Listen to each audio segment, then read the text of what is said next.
नमस्कार, बहुत बहुत स्वागत है आपका आपके अपने पसंदीदा कार्यक्रम कृषि दर्शन में। और आज कृषि दर्शन में हम बात करेंगे पशुपालन की और उसमें सामयिक कार्य के बारे में। जी हाँ, पशुपालन एक ऐसा व्यवसाय है जिसके बिना खेती की कल्पना करना अधूरा सा लगता है। और क्यों ना हो, पशु भी तो हमारे कहना चाहिए कि परिवार के हिस्से हैं। खेती बाड़ी का काम हो चाहे उत्सव का माहौल हो, ये पशु हमारे साथ कंधे से कंधा मिलाकर कार्य करते हैं और हमारी खेती को सफल भी बनाते हैं। पशुओं की देखभाल, इसी विषय पर चर्चा के लिए हम आज आपको मिलवाते हैं डॉक्टर अनिल शिंदे से, जो पशु चिकित्सा एवं पशु महाविद्यालय जबलपुर में है, सहायक प्राध्यापक पद पर कार्य कर रहे हैं। बहुत बहुत स्वागत है सर आपका। नमस्कार। नमस्कार डॉक्टर साहब, जो पशु हैं वो बहुत ही उपयोगी हैं, सहयोगी हैं। तो पशुपालन में कौन कौन से जानवरों को हम रखते हैं, इसके बारे में बताएं।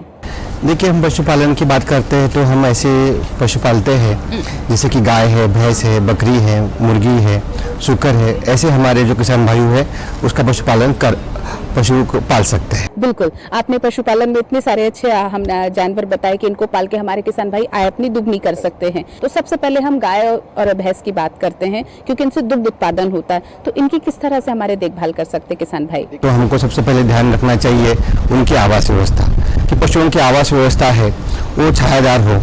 अगर उनकी छत है तो छत पर अगर टीन है तो हम उसके ऊपर कुछ पुआल वगैरह डाल सकते हैं। अगर पशु के अंदर भी अपन फॉगर्स वगैरह लगा सकते हैं, या छत के ऊपर भी अपन स्प्रिंकलर वगैरह लगा सकते हैं। और जो खिड़कियां है उस पर भी हम तिरपाल लगाकर उस पर पानी वगैरह दे सकते हैं। पशुओं की हम आहार व्यवस्था की बात करते हैं तो हमको ध्यान देना चाहिए कि पशु को ठंडा पानी मिलता रहेगा। और अगर हम चारा दे रहे हैं या तो उनको बाहर चराने के लिए छोड़ रहे हैं तो हमको ध्यान देना चाहिए कि पशुओं को हम सुबह के समय में या तो शाम के समय में उनको अपन हम चराने के लिए बाहर छोड़ सकते हैं, ताकि वो अच्छा आहार ग्रहण कर सकते हैं। इस बात को हमारे जो पशुपालक हैं वो ध्यान रखें कि जो उन्होंने उनके लिए बाड़ा बनाई है, सार बनाई है, उसमें वो ठंडे की व्यवस्था करें, पानी की व्यवस्था करें। अच्छा, बात होती है कि कई पशुपालक ये होते हैं ध्यान नहीं देते हैं और वो पशुओं को छोड़ देते हैं, तो वो दिन में बाहर निकल जाते हैं। ऐसे में किस प्रकार की व्यवस्था हमारे किसान भाई कर सकते हैं? पशु हमारे बाहर जा रहे तो हम कोशिश ये करें कि मतलब कि दिन के समय में ना जाए। और अगर ऐसी जगह पर जाए कि अपन वहाँ पर उनको पानी की व्यवस्था भी हो तो उनके लिए अच्छा रहेगा। और अगर हरा चारा मिलता रहेगा तो भी उसका मतलब कि कहीं ना कहीं उनका पशुओं का फायदा होगा। बिल्कुल बिल्कुल, बात हो रही है फायदे की और पशुओं की बात हो रही है। तो डॉक्टर साहब, हम बात करना चाहेंगे कि अगर जिनके पास पोल्ट्री फार्म है, जिनके पास मुर्गियां हैं, वो किस तरह से गर्मी में अपने उनकी व्यवस्था करें। जैसे कि हम सब जानते हैं कि मुर्गियों को भी हमको सुबह सुबह के समय में दाना खिलाना चाहिए और जो पानी है वो भी पानी ठंडा देना चाहिए। और साथ साथ में उनका जो वातावरण है अंदर वो भी ठंडा रखना चाहिए, क्योंकि मुर्गियों में सबसे ज्यादा गर्मी का असर अपने को देखने को मिलता है। और कहीं अगर हम ध्यान नहीं रखें तो उसमें मृत्यु दर भी बढ़ने की संभावना बढ़ती है। बिल्कुल, गर्म हवाओं से जो उनके बाड़े हैं उनको अगर बचाना है तो क्या है हमारे किसान भाई कर सकते हैं उपाय? अगर गर्म हवा से बचाना है तो यहाँ पर हम कूलर लगा सकते हैं, या छत के ऊपर स्प्रिंकलर लगा सकते हैं, या उनका जो बाड़ा है उसके ऊपर तिरपाल भी हम ढक सकते हैं। और अगर हम थोड़ा सा हल्का सा मतलब कि पशु की शेड में पानी का बौछार भी कर सकते हैं, जिससे उनका बुरादा है उसमें नमी बनी रहेगी। बिल्कुल, शूकर पालन भी एक बहुत महत्वपूर्ण है और शूकर गर्म प्रवृत्ति का प्राणी कहा जाता है। तो उसको ठंडा रखने के लिए उनके लिए कैसी व्यवस्था रखें? मैम, सूकर की अगर हम बात करते हैं तो सूकर जैसे कि भैंस होती है उनको उनमें भी जो पसीना ग्रंथि है कम पाई जाती है, इसलिए हमको खास तौर पर ध्यान रखना है कि इनको भी पानी हो। और अगर पानी की जगह पे एक आधा मतलब कि अपन ऐसी जगह होगी जहाँ पर जाके वो बैठ सकते हैं, तो ऐसी जगह देंगे तो निश्चित रूप से उनमें अपने को देखने को मिलेगा कि अच्छी वृद्धि उसमें अपने को देखने को मिलेगी। और सूकर में जैसे मुर्गियों की तरह या अन्य पशु की तरह सूकर का भी आवास और उनकी आहार व्यवस्था का हमको ध्यान यहाँ पर रखना पड़ेगा। बिल्कुल, आपने आहार व्यवस्था की बात करी है तो हम बात करते हैं कि जो हमारे पशुपालक हैं, अगर अच्छा दुग्ध उत्पादन चाहते हैं, वो गाय भैंस हो या बकरी हो, तो जो दुग्ध देने वाली जो उनके पास अभी नस्ल हो तो उनका वो किस तरह से व्यवस्था कर सकते हैं आहार की? हम पशुओं की बात करते हैं, पशुओं को संतुलित आहार आवश्यक होता है। संतुलित आहार की बात करते हैं तो पशु के लिए हरा चारा है, सूखा चारा है, दाना मिश्रण है, खनिज लवण मिश्रण है और नमक है, ये सब आवश्यक होता है। अगर हम हरे चारे की बात करते हैं तो पशुओं को वर्ष भर हरा चारा आवश्यक होता है, पशुओं को हरा चारा नहीं मिलता है। अगर हम एक पशु की बात करते हैं तो उसको 15 से 20 किलो हरा चारा, और अगर वो गाभिन है या दुग्ध अवस्था में है तो उसको 20 से 25 किलो हरा चारे की आवश्यकता होती है। सूखे चारे की बात करते हैं तो एक पशु को 5 से 6 किलो सूखे चारे की आवश्यकता होती है। जब हम बात करते हैं कि उसके उत्पादन के लिए अगर हम दाना मिश्रण की बात करते हैं तो हमको ये ध्यान देना है कि पशुओं को उसके शरीर रक्षण के लिए, मेंटेनेंस के लिए हमको 2 किलो दाना मिश्रण देना होता है। और अगर वो उत्पादन दे रहा है तो उसको एक गाय को 400 ग्राम हम 1 लीटर के लिए दाना मिश्रण देते हैं। और अगर हम भैंस की बात करते हैं तो 500 ग्राम पर लीटर के लिए हमको दाना मिश्रण हम पशुओं को यहाँ पर देते हैं। तो इस प्रकार हमको दाना मिश्रण देना चाहिए, साथ साथ में हमको नमक भी उसमें मिलाना चाहिए। तो कुल मिलाकर हमारे किसान भाई पशु को संतुलित आहार दे जिससे कि उनका उत्पादन बना रहे। बिल्कुल। अगर हम बात करें कि एक हमारी देसी गाय है और अगर वो दूध दे रही है तो किस अनुपात पे उसका आहार का मिश्रण बनना चाहिए, थोड़ा सा इसको वैज्ञानिक पद्धति से बताएं। तो यहाँ पर मैं किसान भाइयों को बताना चाहूंगा कि हमारे जो किसान भाई मोटे मोटे तौर पर जैसे मक्का है इसका 30 से 35% भाग, अगर चूनी या चोकर है इसका 25 से 30% भाग, खली है चाहे वो बिनोला खली हो, सोयाबीन की खली हो, मूंगफली की खली हो, इसका 25 से 30% भाग, और जो खनिज लवण मिश्रण है ये 4 से 5% और नमक 1%। इस प्रकार अगर हमारे किसान भाई दाना मिश्रण बनाएंगे तो आपको जैसे मार्केट में दाना मिश्रण मिल रहा है, पशु आहार मिल रहा है, वैसे आपका पशु आहार यहाँ पर तैयार हो जाएगा और निश्चित रूप से अपना जो पशु का उत्पादन है ये बना रहेगा। बिल्कुल। और अगर भैंस के लिए बना रहे हैं हमारे किसान भाई तो उसके लिए क्या अनुपात रहेगा? अगर हम पशु की बात करते हैं तो भैंस के लिए भी यही अनुपात अपन दे सकते हैं जिससे कि मतलब कि उनकी भी उत्पादन क्षमता ये हमेशा के लिए बनी रहेगी। डॉक्टर साहब आपने बताया जो अनुपात आपने बता दिया, लेकिन कई तरह के जो उत्पाद हैं वो बाजार में भी मिल रहे हैं पशु आहार, वो कितने लाभदायक हैं हमारे इन पशुओं के लिए, और अगर वो उनको दे रहे हैं तो किस अनुपात में देना चाहिए ये बताएं। कि बहुत सारे कंपनी के द्वारा पशु आहार दिए जाते हैं लेकिन वो कुछ तौर पर महंगे पाए जाते हैं। और अगर हम बात करते हैं आहार व्यवस्था की तो हम यहाँ पर बात करते हैं कि सबसे ज्यादा पशु का खर्चा आता है 60 से %, तो वो पशुओं की आहार व्यवस्था पर आता है। तो अगर हम कुछ हद तक अगर उनका खर्चा कम कर सकते हैं तो निश्चित रूप से फायदे में हम यहाँ पर जा सकते हैं। अगर हम मार्केट से ले रहे हैं तो हमको अगर दाना मिश्रण की बात, पशु आहार की बात करते हैं तो हमको 30 से 35 रुपए प्रति किलो यहाँ पर मिल जाता है। लेकिन अगर यही किसान भाई जैसे हमने बात की अलग अलग इंग्रेडिएंट लेके पशु आहार बनाने की, तो निश्चित रूप से वो दाना मिश्रण उनको कम कीमत में मिल जाएगा और यहाँ पर उनका वो फायदा बना रहेगा। बिल्कुल। हम बात करना चाहेंगे कि बीमारियों की ही, हमारे पशुधन को किन बीमारियों से बचाना चाहिए? देखिए अभी अगर हम पशुओं की संक्रामक बीमारियों की बात करते हैं तो मुंह पका खुर पका है जो बहुत मतलब कि बहुत बार बीमारी आती है और पशुओं को हानि भी पहुंचाती है। तो हमको इस बीमारी से बचाना चाहिए। अगर मुंह पका खुर पका की बात करते हैं तो जिसमें मुंह में छाले आते हैं, पैरों में छाले आते हैं, पशु ठीक से खा नहीं पाता है, पशु लंगड़ा के चलता है, तो उस समय पशुओं का ऐसे होता है कि उत्पादन कम हो जाता है और किसानों का बहुत सारा नुकसान इसमें हो जाता है।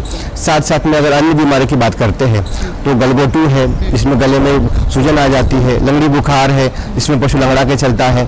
तो ये जो बीमारी आती है तो पशु का उत्पादन कम हो जाता है, कई बार तो पशु की मृत्यु भी यहाँ पर पाई जाती है।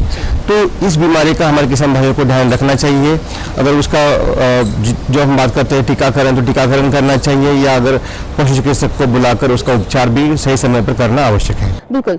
तो कैसे पहचाने कि जो हमारे पशु हैं उनको हीट स्ट्रोक हुआ है, और अगर लगता है तो क्या उपचार करें किसान भाई? पशु अस्वस्थ दिखते हैं और अगर आप देखते हो कि कुछ पशु हफ्ते हुए भी आपको देखने को मिलेंगे। खास कर ये मुर्गियों में देखा जाता है कि मुर्गियां पैंटिंग करती रहती है, अपना मुंह खोल के हवा लेती रहती है। तो ऐसे समय में कई बार मतलब कि जो अगर आप उनका बुखार टेम्परेचर चेक करेंगे तो मुर्गियां हैं अस्वस्थ महसूस कर रही है और बुखार भी बढ़ा हुआ मिलेगा और दाना भी पशु आहार भी कम ले लेती है। तो ऐसे समय में हमको ध्यान देना है कि प्रबंधन यहाँ पर करना आवश्यक होता है। बिल्कुल। पशुओं का प्रबंधन बहुत जरूरी है क्योंकि बहुत ही नाजुक होते हैं, मूक होते हैं और इनके लिए बहुत जरूरी होता है कि अच्छे से हम उनका ध्यान रखें। लेकिन कार्यक्रम में फिलहाल वक्त है एक छोटे से अंतराल का, बस अभी उपस्थित हुए। अरे सुन तो। मुझे क्या सुनाना चाहते हो? जो सुनाओ मेरी सौतन को। किसको? अरे वही तुम्हारा मोबाइल फोन जिससे सुबह शाम दिन रात चिपके रहते थे और कहते थे किसान कॉल सेंटर से बातें हो रही हैं। अच्छा ये बात है। हाँ क्यों, क्या हुआ? अब बात नहीं होती क्या? अब तो झट से बात हो जाती है। संबंधी समस्याओं का अपनी भाषा में तुरंत हल पाने के लिए पूरे भारत में किसी भी फोन से हेल्पलाइन नंबर पर संपर्क करें। किसानों का दोस्त किसान कॉल सेंटर।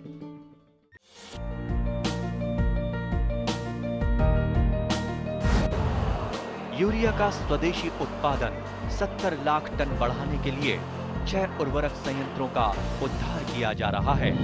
FCIL के गोरखपुर, सिंदरी, तलचर और रामागुंडम संयंत्र, HFCL की बरौनी इकाई और BVFCL की नामरू फोर्थ। सोने पर सुहागा ये है कि देश में अब बनेगा सिर्फ नीम लेपित यूरिया, क्योंकि इससे होगा किसानों का फायदा ही फायदा।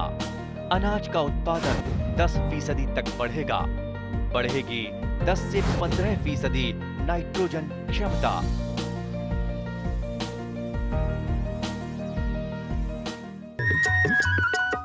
अंतराल के बाद आपका फिर से स्वागत है कार्यक्रम कृषि दर्शन में, और जवाब दे रहे हैं हमारे साथ डॉक्टर अनिल शिंदे। रात्रिकालीन की भी अगर हम बात करें तो रातें भी गर्म होती हैं। ऐसे समय में हमारे किसान भाई किस तरह से व्यवस्था करें कि पशु रात में भी बहुत अच्छे से रहें? अगर हम रात की बात करते हैं अगर पशुओं की, तो पशु में सेम कंडीशन है कि हमको उनके बाड़े में फैन की व्यवस्था हो तो अच्छा रहेगा। जो हम तिरपाल जो दिन में हम लगा रहे हैं उसको हम खोल सकते हैं, जिससे कि हवा का आवागमन होता रहेगा। जब हम बात करते हैं किसान भाई को यहाँ पर मैं बताना चाहूँगा, जब हम बात करते हैं आवास व्यवस्था की, तब हमको ये ध्यान देना चाहिए जो पशु की जो आवास व्यवस्था है वो 25 से 30 फीट से ज़्यादा चौड़ाई उसकी नहीं होनी चाहिए। बहुत बार ऐसे होता है कि हमारे किसान भाई ज़्यादा चौड़ा आवास व्यवस्था बनाते हैं तो उसमें हवा का आवागमन या जो हम बात करते हैं वेंटिलेशन वो प्रॉपर नहीं हो पाता है, ज़्यादा पशु भी डाल देते हैं, तो उस कारण ऐसे होता है कि जो अंदर एक गर्मी बनी रहती है और जो वातावरण यहाँ पर नहीं पाया जाता है। व्यवस्थाओं की बात हो रही है तो सबसे अच्छी बात होती है भोजन की। अगर हम बात करें तो आहार व्यवस्था में साइलेज का उपयोग किया जाता है, इसके बारे में थोड़ा सा हमारे किसान भाइयों को बताएं। तो यहाँ पर एक उसका अच्छा उपाय है कि हम पशुओं को साइलेज यानी कि हरे चारे का अचार बनाकर हम पशुओं को वर्ष भर खिला सकते हैं। बहुत सारी कमर्शियल डेयरिया है जो आजकल पशुपालक उसमें क्या कर रहे हैं कि पशुओं को साइलेज ही खिला रहे हैं, और एक अच्छा उत्पादन साइलेज खिलाने से ऐसे देखा गया है कि पशु का उत्पादन है जो 10 से 15% पाया गया है, अधिक पाया गया है। अब साइलेज कैसे बनाते हैं तो यहाँ पर मैं किसान भाइयों को बताना चाहता हूँ कि सबसे अच्छा साइलेज जो है मक्का फसल का बनता है। मक्का जब दाने दुधिया की अवस्था में होती है, फूल आने की अवस्था में होती है, तो हमारे किसान भाइयों ने उसको कट करना चाहिए, और कट करने के बाद उसको 2-3 घंटे हम सुखाएंगे। सुखाएंगे इसलिए कि ताकि उसकी जो नमी रहेगी 90% नमी रहती है तो वो नमी घटकर 60% तक आ जाएगी। वो सुखाने के बाद उसको हम चाप कटर से 2 से 3 सेंटीमीटर में या इंच में उसको बारीक करना है, और बारीक करने के बाद उसको हम एक गड्ढा बनाकर उसमें पॉलीथीन बिछाकर उसके ऊपर वो सारा जो अपन कटा हुआ मक्का है उसको दबाकर भरना है। इस भरने से क्या होगा कि उसमें जो भी हवा है उसको हवा विरहित करना है, हवा पूरी निकाल देनी है और उस पन्नी को बंद करके रखना है।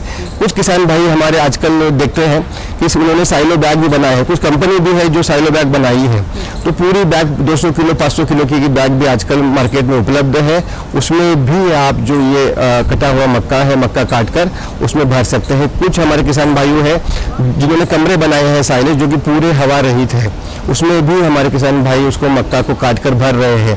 और भरने के बाद या पन्नी पैक करने के बाद हमको इसको 80 से 90 दिन के लिए बंद रखना है, और 80 से 90 दिन के बाद मतलब 3 माह के बाद इसको हमको निकालना है, और एक तरफ से निकालकर हम इसको पशु को खिला सकते हैं।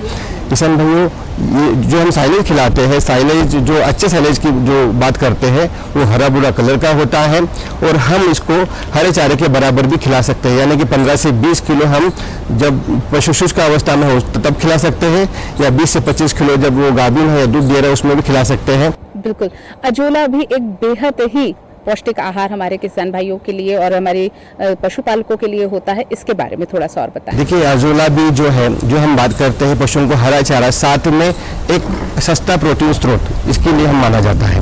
और अजोला की अगर बात करते हैं तो हमारे किसान भाई भी इसको बना सकते हैं, जो कि पानी पर तैरने वाली वनस्पति है, काई वर्गीय वनस्पति है।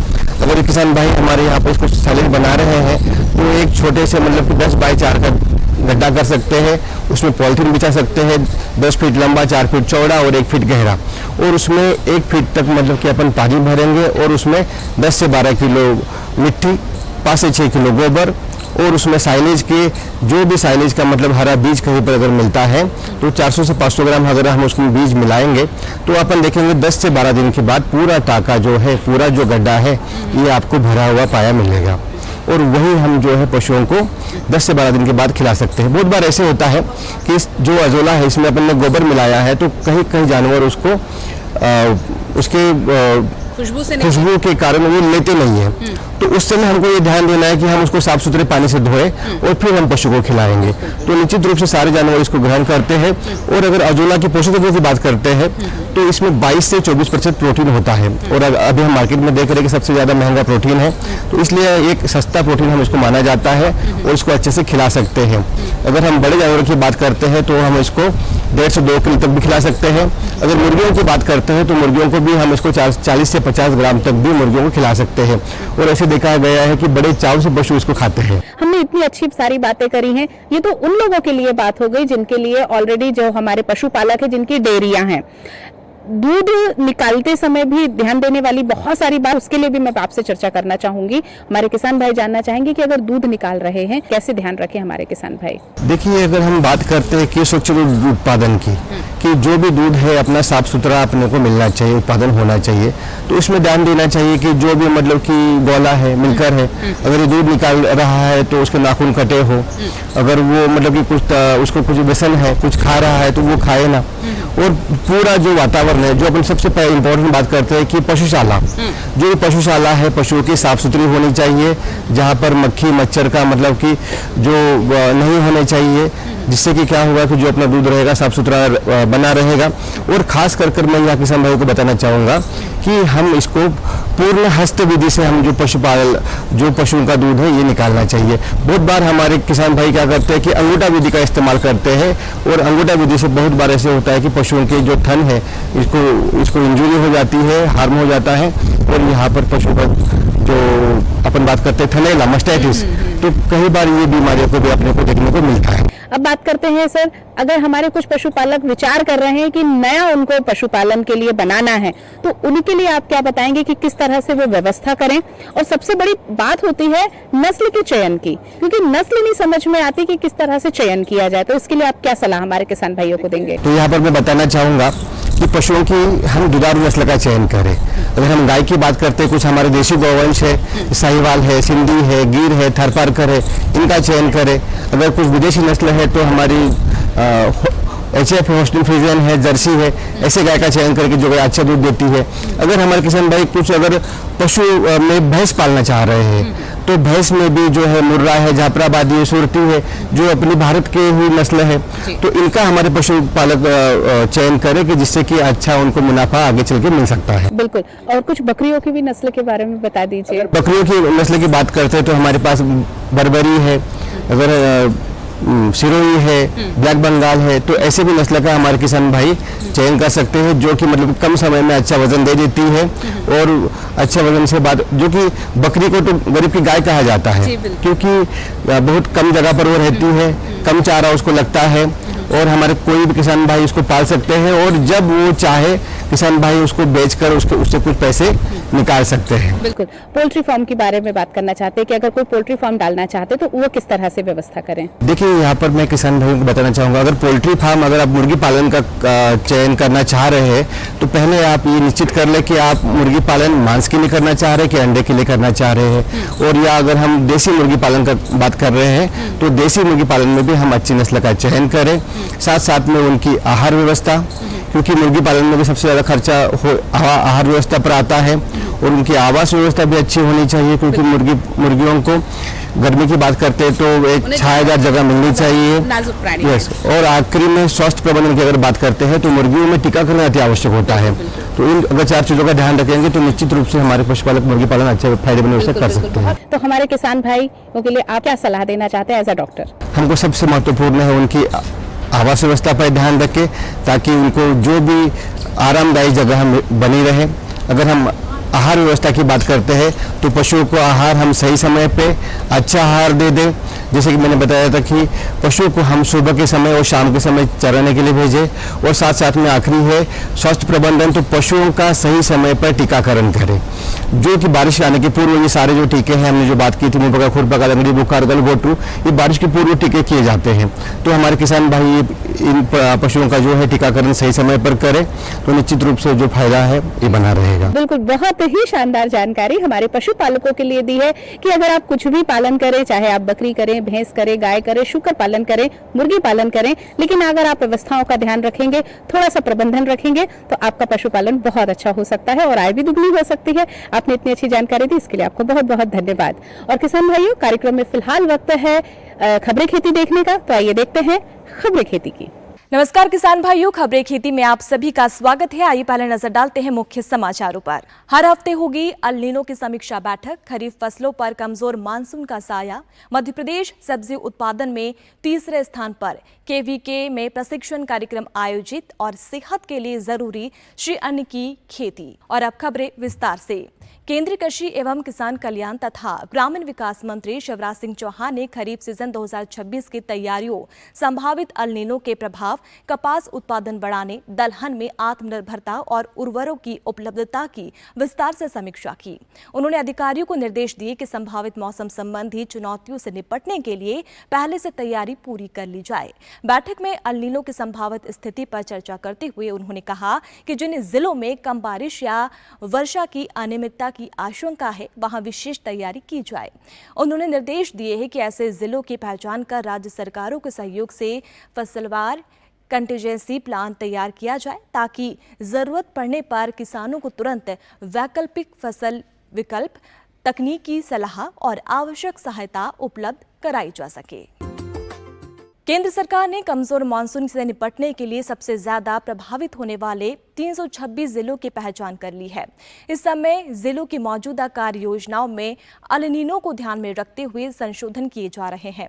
खरीफ फसल पर कमजोर मानसून के संभावित असर को कम करने के लिए तैयार योजनाओं पर अंतिम फैसला लेने से पहले मंत्रालय भारत मौसम विज्ञान विभाग के पूर्वानुमान का इंतजार कर रहा है। अल नीनो के आगमन का सटीक पूर्वानुमान अभी बाकी है।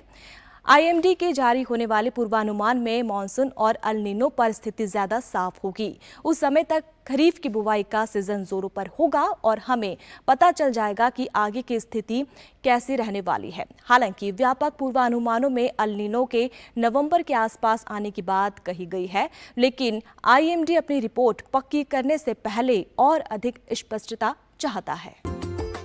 मध्य प्रदेश आज कृषि और उद्यानिकी के क्षेत्र में देश के अग्रणी राज्यों में अपनी सशक्त पहचान बना चुका है।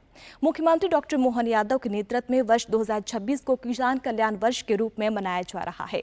इसका उद्देश्य किसानों की आय में वृद्धि, कृषि का विविधीकरण तथा खेती को अधिक लाभकारी बनाना है।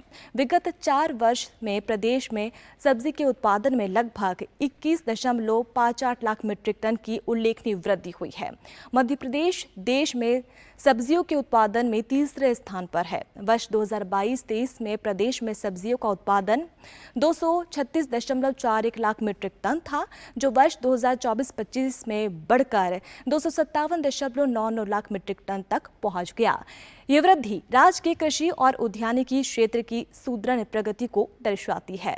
राष्ट्रीय स्तर पर सब्जियों का कुल उत्पादन लगभग 2177 लाख मीट्रिक टन है, जिसमें मध्य प्रदेश की भागीदारी लगभग 259 लाख मीट्रिक टन है।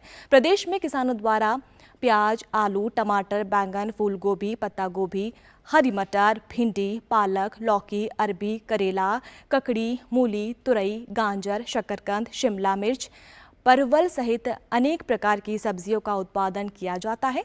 इनमें प्याज उत्पादन का विशेष स्थान है। प्रदेश में सर्वाधिक क्षेत्र प्याज की खेती के लिए उपयोग किया जाता है। कृषि विज्ञान केंद्र जावरा द्वारा ग्राम हरियाखेड़ा में प्रशिक्षण कार्यक्रम का आयोजन किया गया। प्रशिक्षण कार्यक्रम में गांव की 32 महिला कृषकों एवं किशोरी बालिकाओं ने भाग लिया। प्रशिक्षण हरी पत्तेदार सब्जियों के स्वास्थ्य लाभ और पोषण मूल्य विषय पर आयोजित किया गया।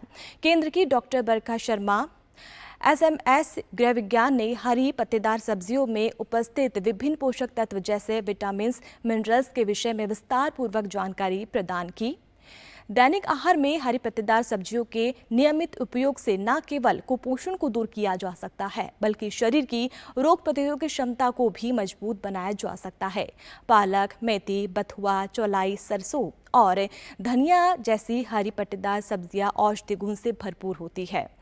हरी पत्तेदार सब्जियों में प्रचुर मात्रा में आयरन पाया जाता है जो शरीर पर हीमोग्लोबिन के स्तर को बढ़ाता है और एनीमिया की समस्या को दूर करता है।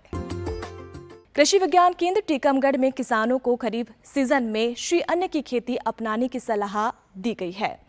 केंद्र के प्रधान वैज्ञानिक ने बताया है कि बाजरा, ज्वार, रागी, कोदो, कुटकी, कंगनी, सावा और चीना जैसी फसलें कम पानी और कम लागत में अच्छा उत्पादन देने वाली है। साथ ही इनकी खेती जैविक और प्राकृतिक तरीके से आसानी से की जा सकती है। श्री अन्न को आज न्यूट्री सीरियल्स के रूप में पहचान मिली है क्योंकि इसमें कैल्शियम, प्रोटीन, फाइबर, विटामिन और कई जरूरी खनिज तत्व भरपूर मात्रा में पाए जाते हैं। इसके नियमित सेवन से शरीर की रोग प्रतिरोधक क्षमता बढ़ती है और स्वास्थ्य बेहतर रहता है। इन फसलों में कीट और रोगों का प्रकोप अपेक्षाकृत कम होता है जिससे रासायनिक दवाओं पर खर्च भी घटता है। मौसम पूर्वानुमान के अनुसार इस वर्ष वर्षा सामान्य से कम रहने की संभावना जताई जा रही है। ऐसे में श्री अन्न की फसलें किसानों के लिए बेहतर विकल्प साबित हो सकती है। तो किसान भाइयों, आज के खबरें खेती में फिलहाल इतना ही। दीजिए अनुमति। नमस्कार। तो किसान भाइयों, आपने सुना कि किस तरह से जो हमारे पशुपालक हैं वो अपना बहुत अच्छा व्यवसाय कर सकते हैं। पर बस जरूरी है कि थोड़ा सा आवास व्यवस्था पे ध्यान दें, उनके भोजन, पानी और उनके स्वास्थ्य की व्यवस्था की जाए। अजोला बहुत अच्छा पोषक आहार है और साथ ही साइलेज भी हमारे किसान भाई दे सकते हैं। और जो नए हमारे पशुपालक हैं वो अगर नस्ल प्रबंधन पर, उनके स्वास्थ्य पर ध्यान देंगे तो उन्हें अच्छा वाला पशुपालन मिल सकता है, दुग्ध उत्पादन मिल सकता है, मांस उत्पादन हो सकता है और साथ ही साथ उनकी आय दुगनी हो सकती है। खेती के साथ साथ पशुपालन व्यवसाय भी उन्नत हो सकता है। तो आज के कार्यक्रम में फिलहाल इतना ही। दीजिए अनुमति। नमस्कार।